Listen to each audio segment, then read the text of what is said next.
we're talking Canberra. 2CC, we're talking Canberra.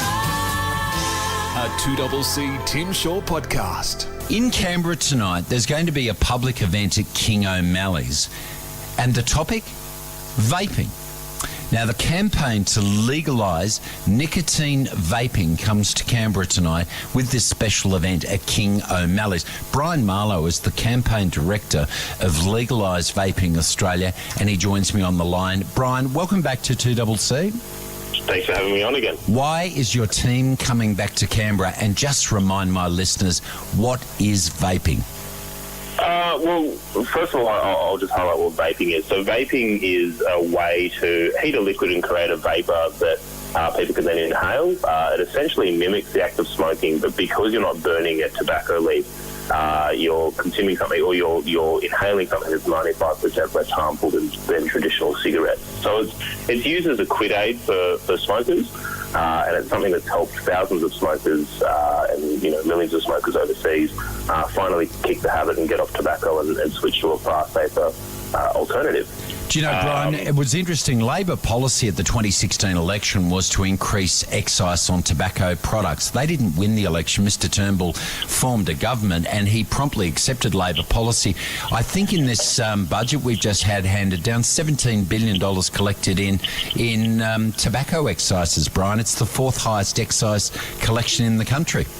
Yeah, it's taxing addiction, and it's not actually reducing smoking rates. So we're increasing taxes on smokers who, by and large, are working class people, and people that can't afford to have even more taxes flung their way, and we're essentially taxing them all the way to the grave, as opposed to providing them with an alternative to help them quit.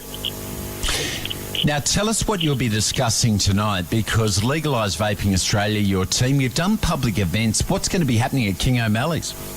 Yeah, so King O'Malley's will be a speaking event. Our hope is to try and get the word out about why vaping needs to be legalised to Canberrans, but also to policymakers and other party members.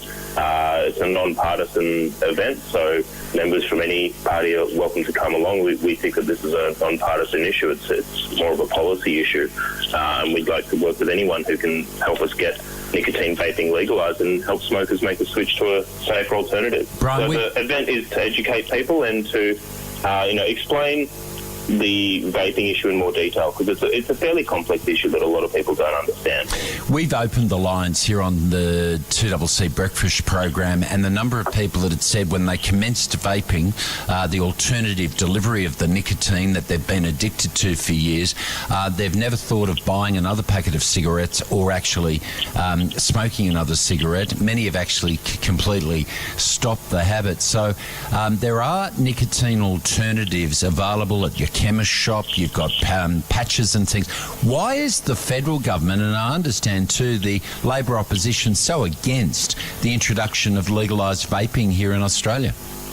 Health bodies in Australia, and as a result policymakers, tend to have more of an abstinence-only approach to addiction, especially when it comes to smoking. Whereas countries all around the world have more of a harm reduction approach. So England, New Zealand, America, and countries throughout Europe, they have a harm reduction approach to this particular product. You said before that people rang up saying that they kicked smoking and didn't want to go back. I mean, I've met thousands of vapers through this campaign, and I always ask them the question, okay, would you ever smoke a cigarette again? And it's just a flat-out no. They don't ever want to go back to cigarettes.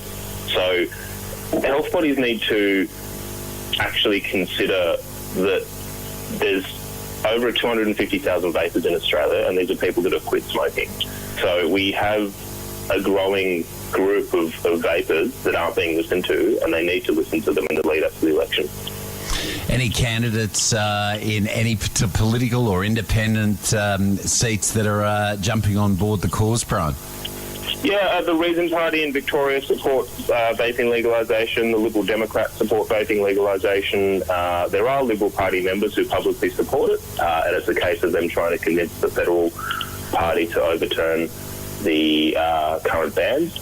And look, there's even Labor Party members that are privately supportive and don't understand why we are banning these products. So again, as I said before, this is a non-partisan issue, and it shouldn't be a partisan issue. It should be a policy issue, because we can help the 250,000 vapers in Australia, but we can also help the 2.8 million smokers have access to something that's far less harmful. Brian, thanks for being there this morning. Good luck with your event on at King O'Malley's this evening from 6 to 9. Legalise.vaping.com.au. Safe travels, and thanks for being there this morning.